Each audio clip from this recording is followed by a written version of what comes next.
Bonsoir à tous, et plus particulièrement aux vétérinaires, notamment ceux qui s'occupent de chats. Je m'adresse à vous pour évoquer la prévention de la maladie urinaire chez le félin, plus précisément la formation de calculs urinaires.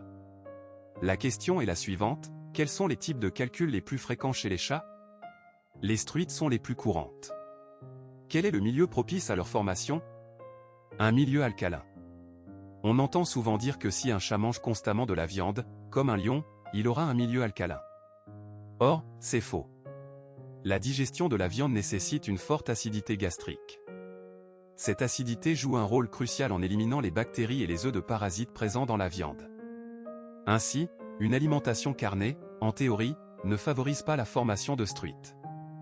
Dans un environnement acide, les struites se dissolvent ou, du moins, leur formation est inhibée. Les struites et les oxalates de calcium sont les principaux types de calculs urinaires félins, même si d'autres types existent. Cependant, concentrons-nous sur ces deux types les plus fréquents. Que se passe-t-il en pratique? Le vétérinaire recommande souvent des aliments comme Royal Canin ou des gammes similaires, notamment les aliments diététiques. Or, vous êtes des professionnels de santé animale, vous devriez comprendre l'importance de la nutrition dans la santé du chat, car le système digestif est la base de son immunité. Un système digestif sain et fonctionnel est primordial. Cependant, ces aliments, souvent prescrits, contiennent très peu de viande, voire mentionnent protéines animales sans préciser l'origine.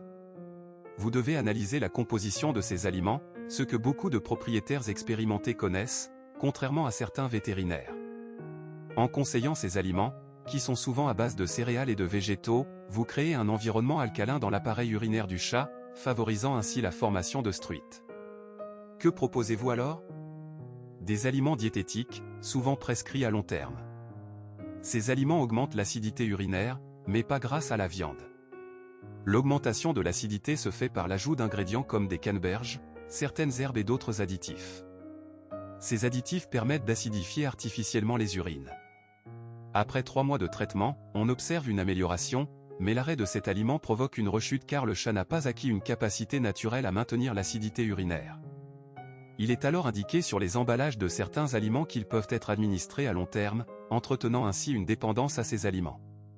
Vous créez une dépendance à un régime artificiellement acidifié, dénué de viande, alors que le chat est un carnivore. Vous finissez par affirmer que le chat ne tolère pas les protéines animales, et vous créez un animal dépendant médicalement. Vous, les vétérinaires, devez être de véritables experts en nutrition féline et comprendre les besoins spécifiques d'un carnivore. Pourquoi prescrire des aliments contenant si peu de viande à un animal qui est par nature un prédateur?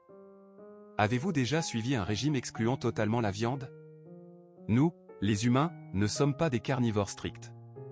Un chat, lui, est un carnivore strict.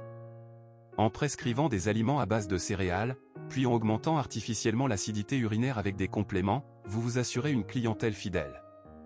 Les fabricants de nourriture pour animaux se font de l'argent, et vous aussi. Il faut privilégier une alimentation à base de viande, soit avec des aliments holistiques de haute qualité, soit avec une alimentation crue ou barf, en évitant les gammes économiques. Si vous ne pouvez vous permettre une alimentation de qualité, cherchez des solutions. Vous avez les moyens de vous informer et de choisir le meilleur pour votre animal. Ne forcez pas votre chat à consommer des aliments industriels de basse qualité et ne vous étonnez pas ensuite des problèmes de santé. L'alimentation est un facteur crucial pour prévenir la maladie urinaire. De nombreux cas de problèmes digestifs sévères, voire mortels, sont liés à une alimentation inadaptée à long terme.